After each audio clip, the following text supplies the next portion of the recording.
on this last lap now, so they've got this considerable climb up for 800 meters.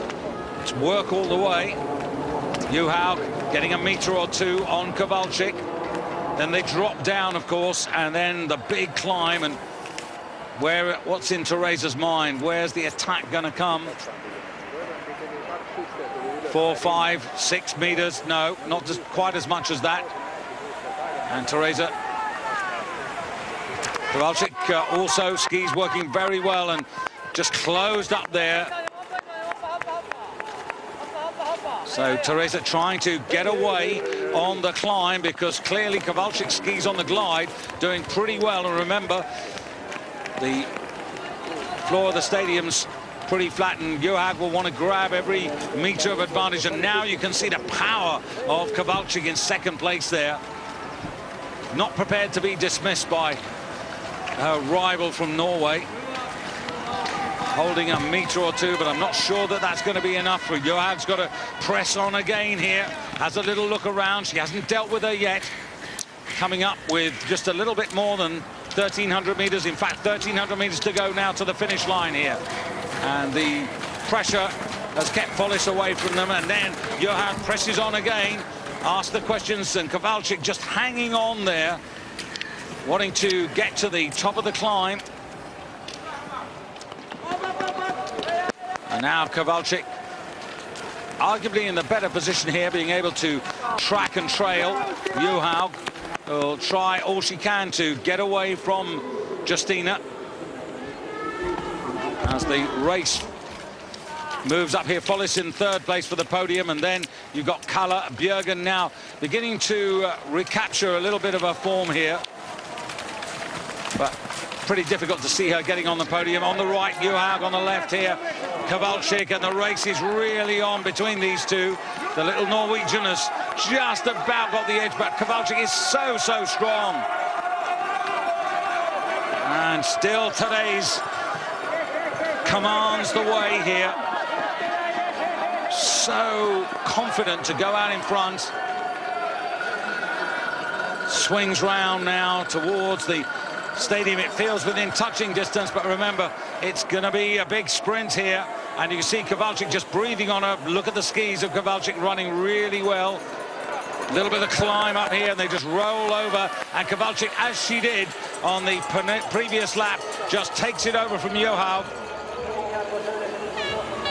Overtook at exactly the same point there. Can Johaug sprint? That is the big question. We know that Justyna Kowalczyk certainly can. And Therese just a tantalizing meter away now. And the power of Kowalczyk could be all decisive here. Into the stadium, left-hander, and round towards the back straight now. So it's right up to the top turn now. 120 meters to go, and then into the finishing straight. Therese looking for a gap on the near side. Justyna just closes the door on her. That was trackcraft, and Therese tries again there. And once again is blocked, being forced by Kowalczyk to try and go round the outside. Might just have to be patient, Therese. Double poling here, very big strength here by Kowalczyk, but Therese just will not give in. And it's Poland versus Norway. Kowalczyk on the near side, Johaug on the far side there. Who's got it? Who's got the determination? Look at little Oh, that's fantastic.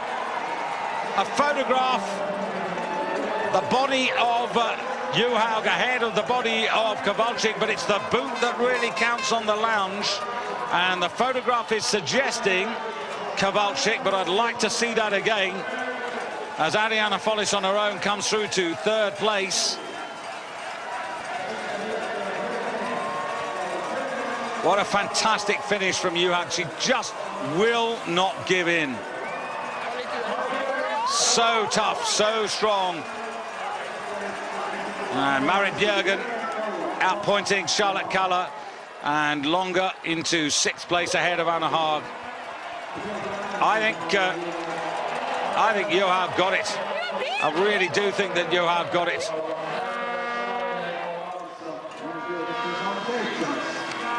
just looking for this. They've got Kowalczyk in first place at the moment, but still a photograph between them.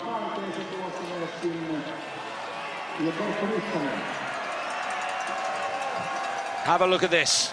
Now have a look at the boot on the lunge here. Kowalczyk, the more seasoned at this.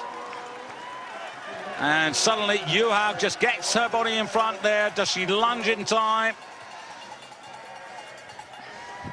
Really difficult to see, but have a look at it. Near side, that is, whoa, that's Johaug. That is Johaug, and she's got the victory. She's got the outright victory. Therese Johaug is a winner on Saturday yet again. She's done it. 100 World Cup points.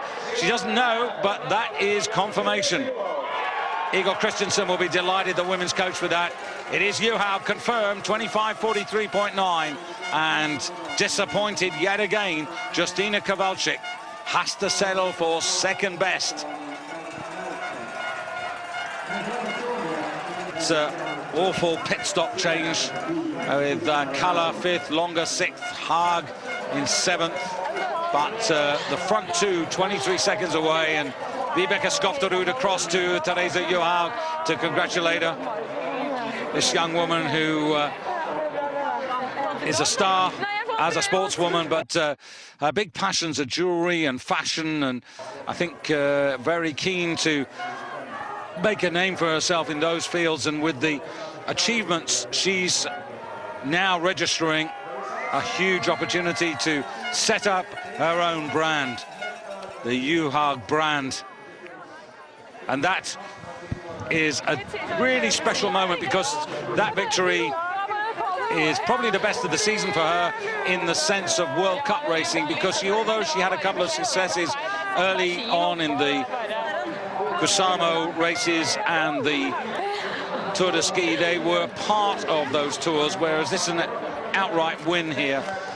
And Justyna Kowalczyk, well, we all know how disappointed she gets when it doesn't happen, but have a look at this.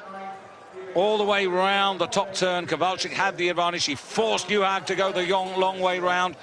Asked and answered here. Johaug just enough to get a boot ahead on that left leg, ahead of the left leg of Kowalczyk, to take the victory and the 100 World Cup points. Near side Kowalczyk, sorry, near side Johaug, far side Kowalczyk. Happiness on successive Saturdays, and yet another of the Norwegians up there to congratulate her.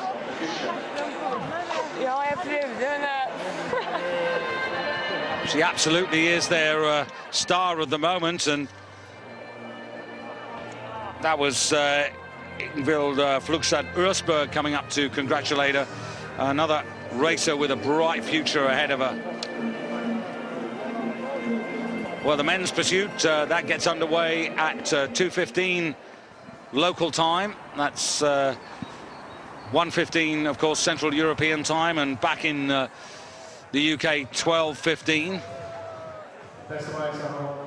But Johaug really, that's a fantastic effort from her. And the 100 World Cup points, just having a look at that, 8:62. She's going to boost herself ahead of the absent Petra Madic. And 8:62 plus the bonus, and could well just get ahead of Mariana Longa, who was in fourth place. So really, really big gain for her. And just looking at the 3.9 kilometers, she got 5 extra points, so that's 105 points that Therese Johaug has achieved out of today's race here. And striving for the World Cup podium, she's looking at that. That's going to take her up into the 900s. Follis, who finished in fourth place, would just be ahead of her, but there's a chance for Therese Johaug to get onto the World Cup podium. Of course, the Crystal Globe's given out next weekend in Falun in the finale of the season, but just shows you what we can look forward to for the rest of the campaign. And Kowalczyk, just looking at her record, And the last victory for her was in Rybinsk in the pursuit there. The same examination as today, 5 kilometers classic, 5 kilometers. That was on the 4th of February. So here we are on the 12th of March, and Kowalczyk hasn't won for a month. And that must be beginning to be a little sore to her. So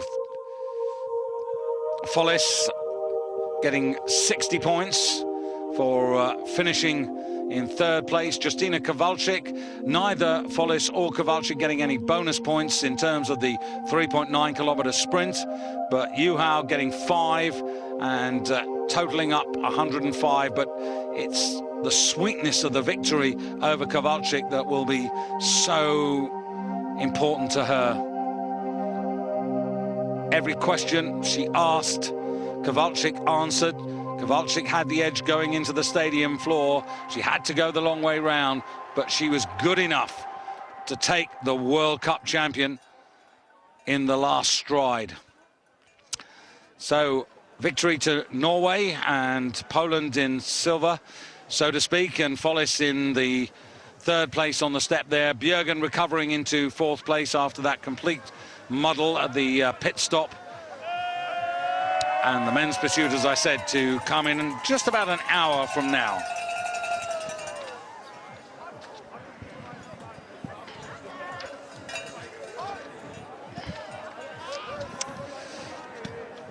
Well, that's it for us for the moment. As I said, we'll be back. We've got a lot more from Lahti today. We've got the men's pursuit, the final phase of the Nordic combined cross-country, and of course the team ski jumping. For the moment, bye-bye from Lahti.